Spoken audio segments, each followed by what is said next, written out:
That's funny, man. I think you get guys that go like kind of either way with that thing. It's like they start doing jujitsu, and then they do a little bit of striking, and then they end up changing. Like when I started, I know it was the same. Like I was really interested in MMA, and then the more I started doing jujitsu, the less interest I had in MMA, and the more interest I had in jujitsu. Yeah. When it is easier on the body too. Like my brother's a big motherfucker, so I was getting tired of getting punched in the face by him. So she's a big, strong guy. Yeah. I mean, I've never. Ugly. Yeah. Big, strong, ugly.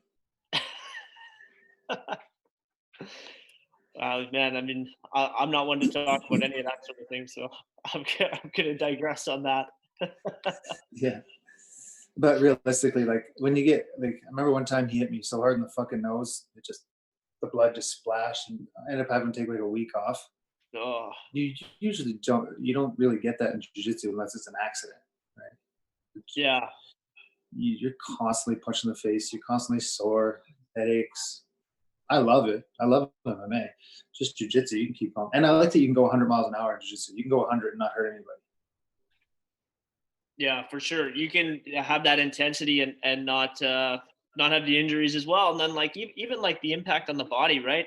I mean, you can play Yeah. off your back. You don't have to worry about the takedowns and stuff like that, or if you've got something sore. Jiu-jitsu is definitely good for being able to like work around that particular injury to stay on the mats, right? Yeah. The only problem is the hands. If you're a grippy kind of guy, Oh man, the yeah, self-induced arthritis. I got a little bit of that going already. You're gross. Did you get a Look at cheat those on? things. You gotta tie guys up with the gis, man. Yeah. When you're not athletic and you don't have good jujitsu, you gotta cheat and tie people up. Yeah. Tall guards. Yes, sir. Um, so man, you have 101 Academy in Calgary. Yep. It's a great academy. So if any of my guys are ever out there, I totally recommend they go check you out. So Always, how'd man. you get started? With the academy, Yeah, with the academy, man. um, honestly, fluke. A little bit of fluke. A little bit of uh, all my ducks ended up in a row just by accident. I was working on the rigs, um, and that's when I lived in Vancouver. I was living in Vancouver in Kitsilano, Okay. and the oil rig I was working on shut down, and I came back to Calgary just to visit, and I had rented a room here as well. And one of my good friends, he was opening an MMA gym, and asked me if I would teach the jiu-jitsu. I could keep the team. The team could be mine. I just had to teach his guys jiu-jitsu. And I saw the potential growth. Like I wasn't going to be an employee, it'd be my team. And so I just said, fuck it, jumped in, sold my condo in Vancouver and moved back and jumped right in. And just open the academy right away. Well, it was an MMA gym that he had. I Okay. was just, I existed within that. And then they ended up having some issues and ended up relocating. And then I took my team and opened my own location, That's awesome. which was a terrible idea because it's a little more expensive to run the academy by yourself. It's challenging, man. I think it's funny because people people always like think about the academy. They're like, oh man, if you got 100 students paying $150 a month, like, wow, you're making a ton of money. It's like, that's not the reality when you have to think No. about everything that goes into it. The overhead, the business license, the cleaning supplies, Man, the insurance. everything, the insurance, these, you name it. Yeah. Yeah. It's a tough business. So, it's easy to like do that simple math and think like, oh, we're killing it in jujitsu. But, the reality is like, you're doing it more out of passion than you are to make like, all that money. I'm sure you made way more money on the rigs than yours. Way more. Yeah, way more. Yeah. Yeah, I always say that I'm not here for the money. Like, if I wanted money, I'd go back to the rigs. Yeah. I'm here for the lifestyle, and I love teaching. Yeah. I'd say it's so much more fun, to be able to do that and sort of give back the jiu-jitsu that you're able to have. your students, which is really awesome, man. And you're a great teacher, so I'm sure they Thanks. appreciate that. It's awesome. You're a great teacher. Actually, my students really liked when you came through and taught a class or two. Oh yeah, that's awesome. I try. I'm not. I don't know. I just copy from guys that are better than me. That's what we all do, right? Yeah, I'm just a good faker. Yeah. I learned that from my wife. Married for a long time. It's a good trick. It's a good trick, man. So another thing I think that you did, and I think you were pretty instrumental in, is your growing GFTeam, which is awesome. And I think Well, you have Jake, who's your connection. You guys have been friends for a long time. I think before you did jujitsu, and yeah, obviously he's there, but he's not necessarily like the business guy or the guy that's growing it. Like he's a great competitor and a great coach. But I yeah. think GFTeam is growing in the country, and I think that's it's a great team, lots of great guys, and I think that's a lot because of you. So you wanna tell us a little bit about that? What you got going on with GFTeam? Oh, well, to be clear, I'm nobody within GFT. I am a big fan of that family environment that Jake provides.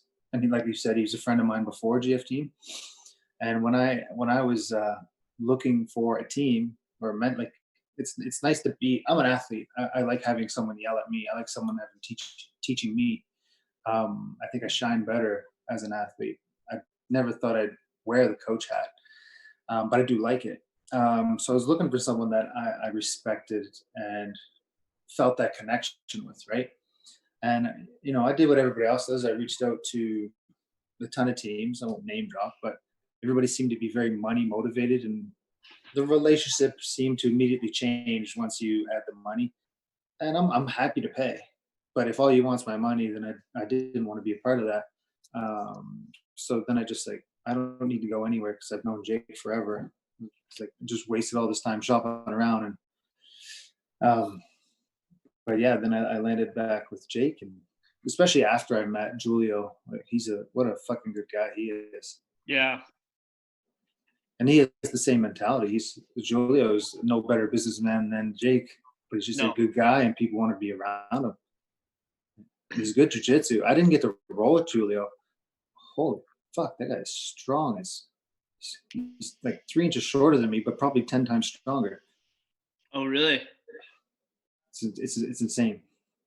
But yeah, never mind that. He's just a great guy. I just want to be around good people because I've been around enough assholes that I'm done with it. I don't care. Like I could have affiliated with a nobody who has a gym in buttfuck nowhere if he was just a good dude. I just wanted a good coach to have my back, and we got that in Jake. And it just so happens that people see the connection that Jake and I have, and they just kind of are drawn to it. And so I wouldn't say like I'm not out there like promoting. I mean, I am promoting GFT, but I'm not out there like trying to fish people in. They like what they see, and then people reach out to me, and I redirect them to Julio, who doesn't speak English.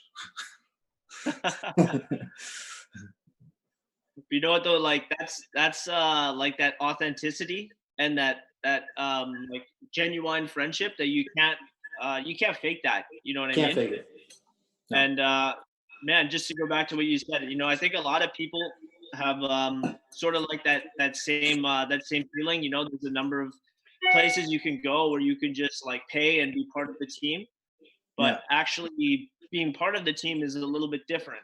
Like that was one of the reasons why like I ended up with Cobrinha was I'd already been going there for a little while.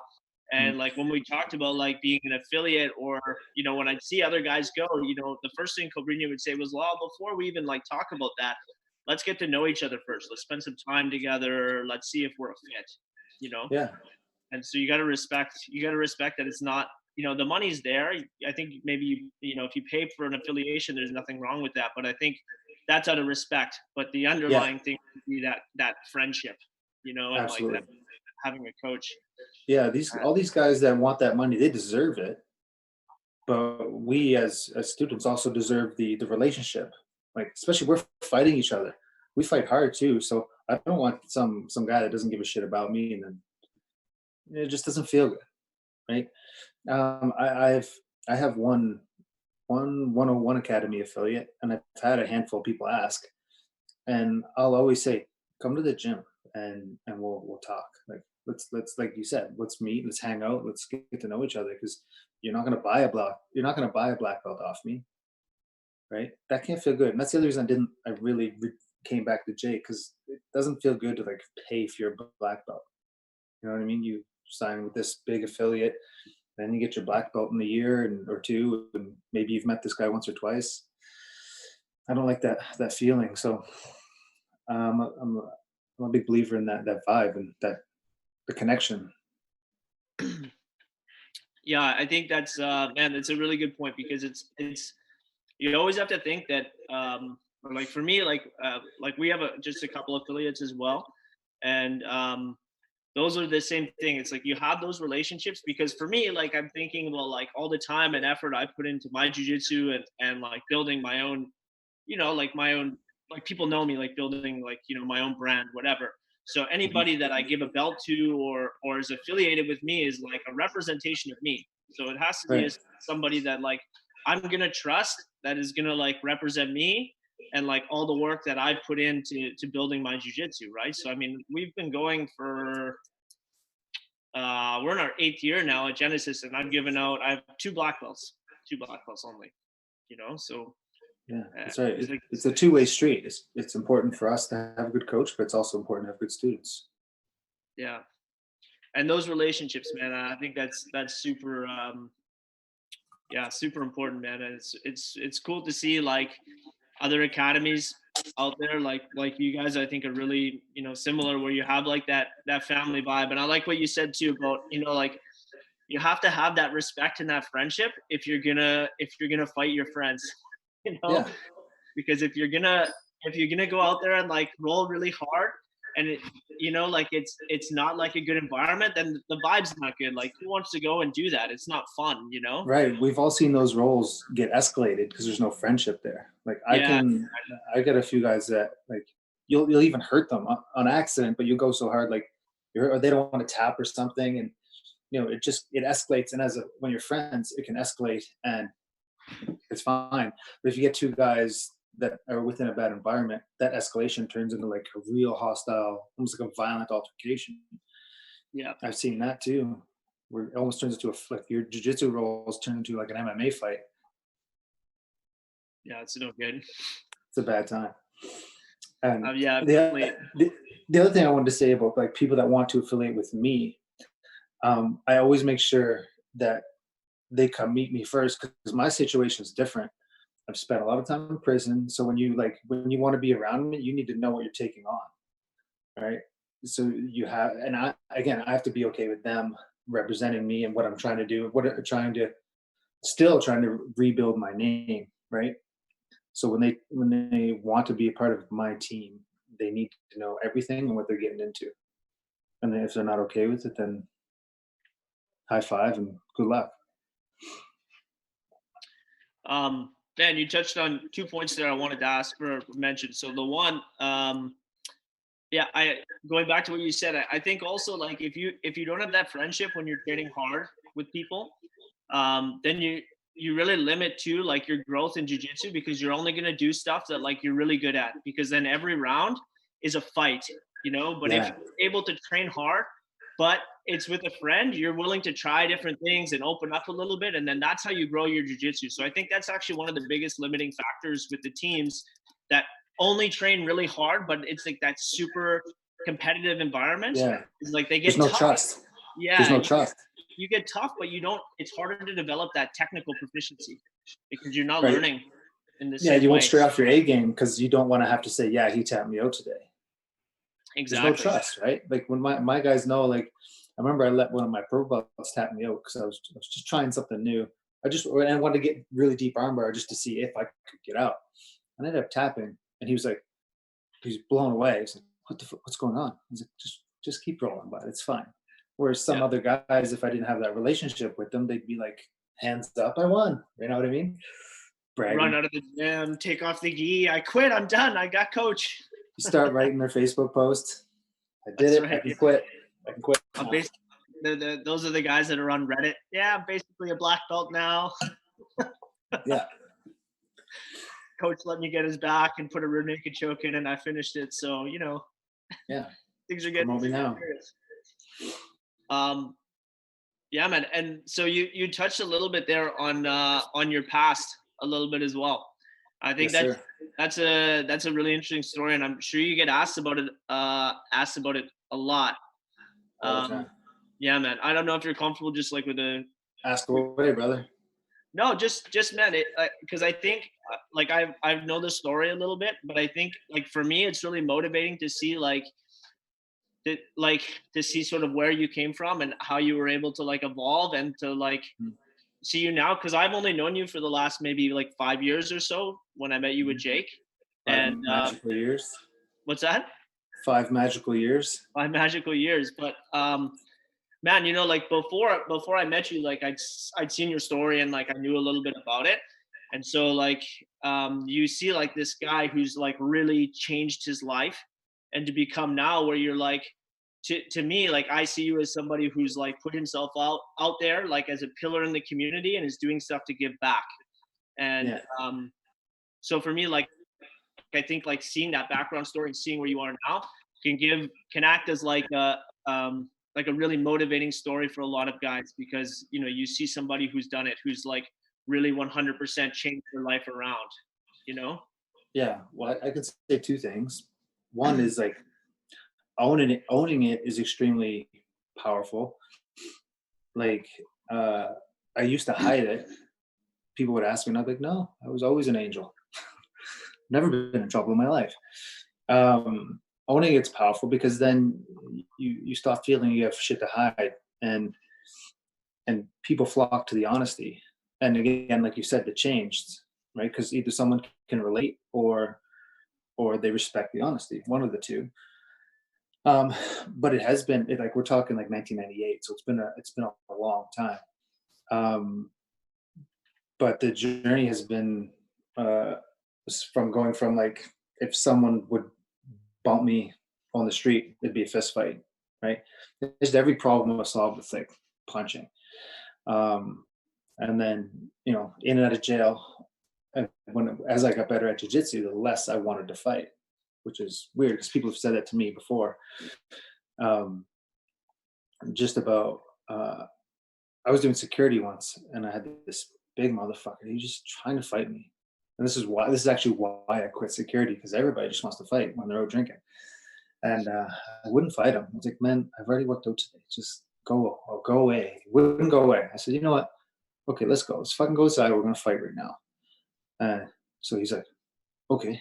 It's just Jackie runs outside. He runs outside, and I lock the door. He goes, you fucking pussy. I said, I'm such a pussy, bro. Get out of here. You're welcome.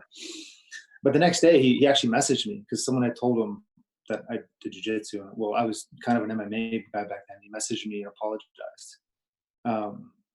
And had that gone differently, if I had like beat the shit out of him, maybe I have an assault charge, or maybe I hurt him real bad. Anyway, long story short, the better I got at fighting, the less I wanted to fight. And I guess the ego goes out the door, and I can go into more detail about how I ended up uh, only fighting, like just not only fighting, but just looking for reasons. As a teenager, like you got something to prove, so if someone challenges you, you're like, well, let's go. I'm not a pussy.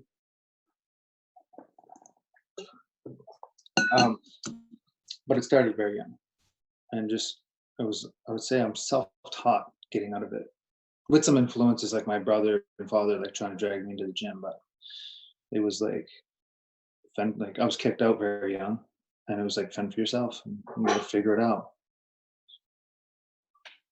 Yeah, man. That's I mean it's a crazy story. I think a lot of people can relate in some degree. But like I know for me it's the honesty and the authenticity that really like attracts me to the story. And like you said, you get all that respect for where you came from to being where you are now. um, as the head of a team, a growing team, you've got a lot of great people around you. and that want to be around you because they see that change and they see that honesty and the integrity, and that's really cool, man. I really respect what you're doing there. It's awesome. Thank you, bro. Oh, Doing my best.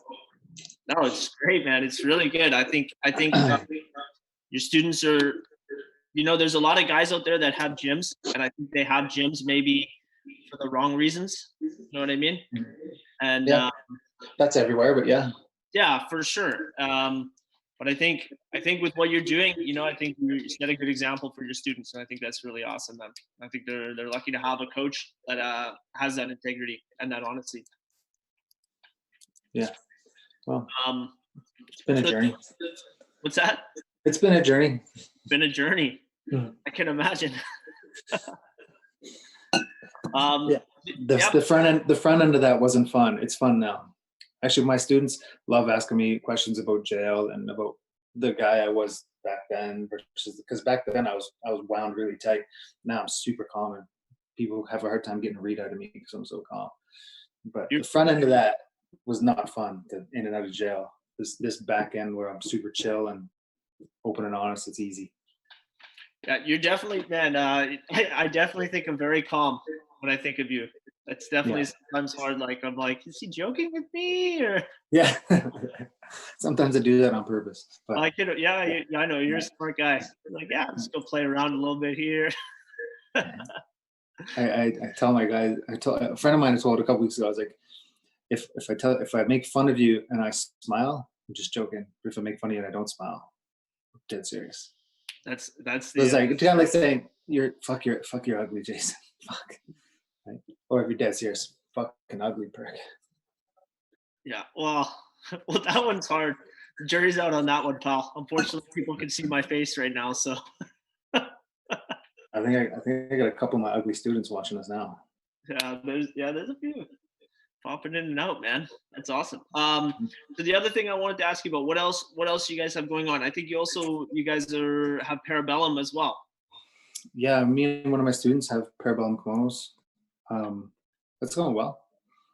No, the last thing I thought I'd be doing is a clothing line, or a kimono line, but it's doing well. I started that because when I started the academy, people were ordering gis and having to return them, and then get another one, having to return that one. So you ended up, I don't know, not many cities have like a place to go buy a kimono.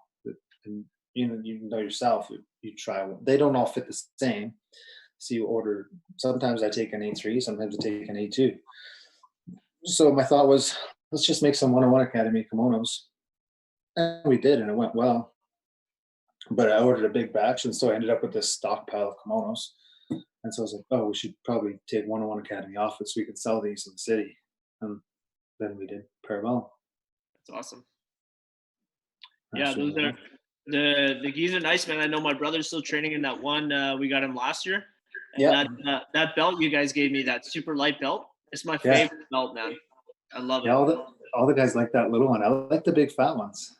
I know they're heavier, but I can tie that one so fast. That means I can untie it real fast. If I got to open up a cup or something, it's great, man. Yeah. I love that. I love that belt. So where can the guys check it out if they want to check it out? Parabellumkimonos.com. Okay. There's an Instagram and a website. Awesome. We got a few new models on the way whenever the borders open back up. Yeah. Let's not hold our breath, but hopefully it's sooner than later. The worst timing in the world for everybody, but as a business owner who just made a big order, it's not a good feeling having a ton of product. Oh yeah, like right before. Yeah, man. Just sitting. We're in the exact same boat. We ordered, Cobrinha had set up a Storm Cobrinha line. Yeah. And we ordered a very big order for our guys, like the biggest order of all the affiliates. And we've been sitting on that for a minute. Yeah. And that's, if you're a gym that's in trouble, that's money you could have used. Yeah. You've paid for your product and your product's sitting over. You can't even sell your products. Yeah. I mean, the one thing I could say as well for us, or for myself personally, I'm really lucky that I've got good business partners that are way smarter than me. And so, I don't have that. yeah, you know, Actually, I do have some help. I got some really good help. I shouldn't say that, but yeah, in terms of, really, I mean, it definitely helps, man, in terms of having like Lloyd and Kim and who my business partners in the background, making sure that everything with the financial side is like really squared up. Takes a lot of the pressure off right now, and then we've got a lot of students helping us. So that's great. Um, yeah, so maybe we'll finish up, man. So what do you think is going to happen with the restart over there? You guys think you'll be back up anytime soon? well, they just posted last night that they're gonna like start phase one of the reopening. I didn't read the list of businesses that they're gonna allow open, but I think it was like healthcare workers. Like I didn't read the list, so I'm not gonna pretend to know, but I know it's a short list, and of course, the people that didn't make the list are pissed off. And I don't know, but I said, I mean, from what I understand, Saskatchewan is opening up right away, and there's a few states that have opened up, so I think this is the beginning. Yeah. They were talking about September, but I don't think I would survive till September, so I'm very glad that they're starting now. Um, yeah, but hopefully the ball rolls. Hopefully they don't backstep. The one thing I read that like worries me is they start opening up and then they see a spike in corona cases, and so they shut her back down. That would fucking suck. But I'm not sure the people would let that happen because people are getting weird. Is it getting a little crazy out there? Well, yeah, just go on Facebook. Like, the people are freaking out. That's true. I know definitely, like when I see online, a lot of my friends down in the States are like, I'm opening up. Like, I'm Yeah. doing it now. Or even the people without businesses, like people that have been cooped up. And this is one thing. Like I try to use my experiences to give perspective, and so I know what it feels like to be cooped up and to be, you know, lost in your thoughts. And so I can see when even some of my friends are like they start acting weird or they're on edge and they're snappy. I see a lot of that. Even like I was running. I don't know how well you know Calgary, but the memorial stairs that everybody runs. I'm Yeah. always running the stairs. They're huge and they're super busy like a Walmart. But you get people up there like almost fist fighting with each other because they're too close, or just the world is broken, bro. That's it's crazy, man.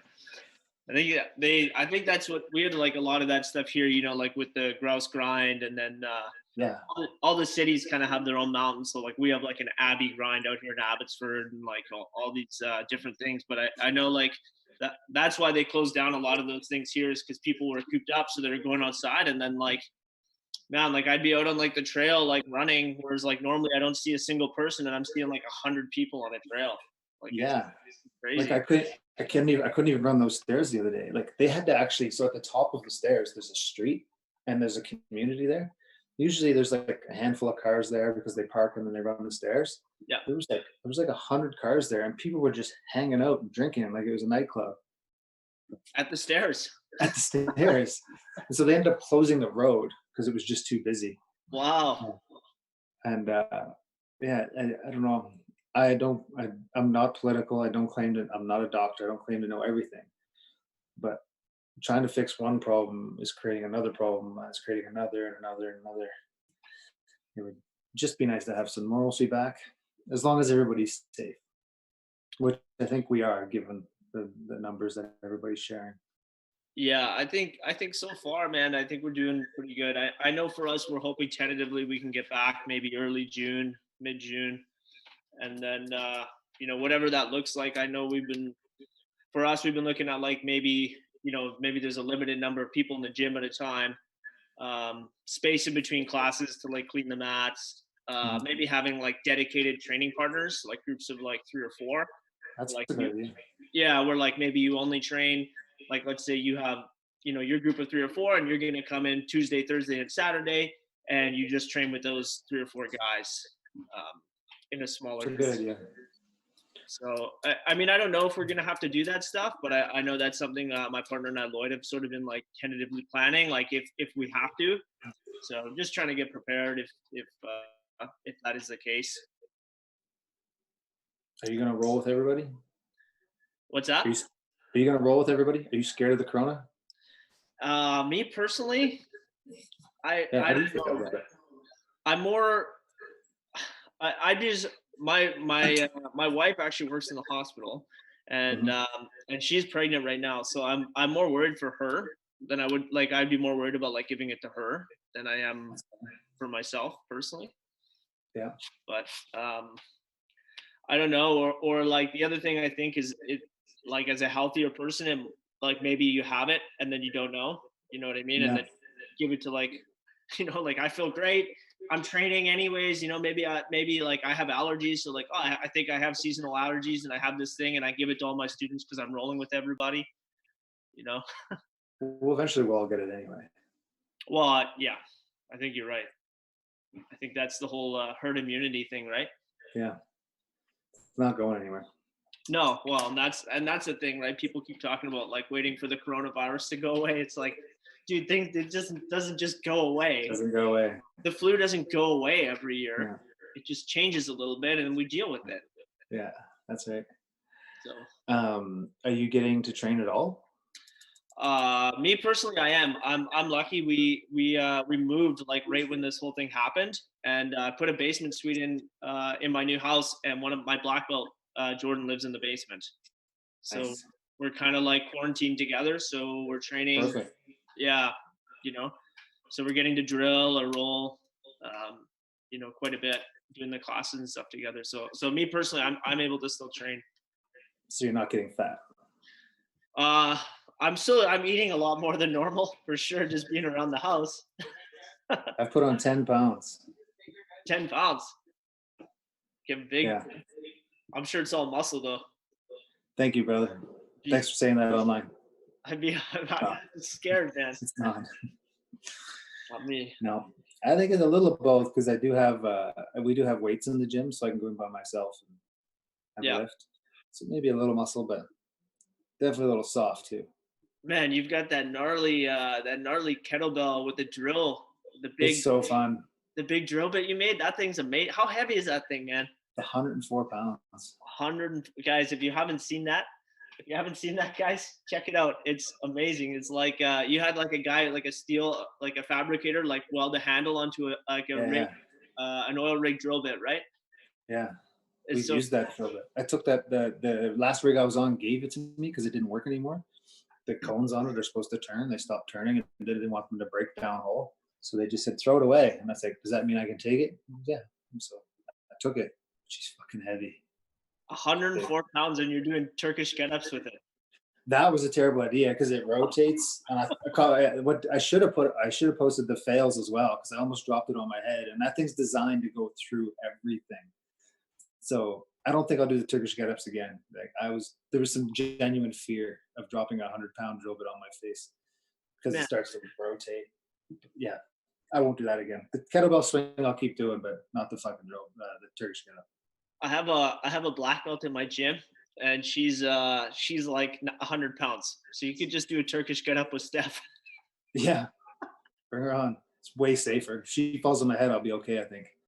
Yeah, should be okay. She's got some shoulder issues. Her arms will probably fall out of her body if that happens. But other than that, Actually, you see those CrossFitters do that with people.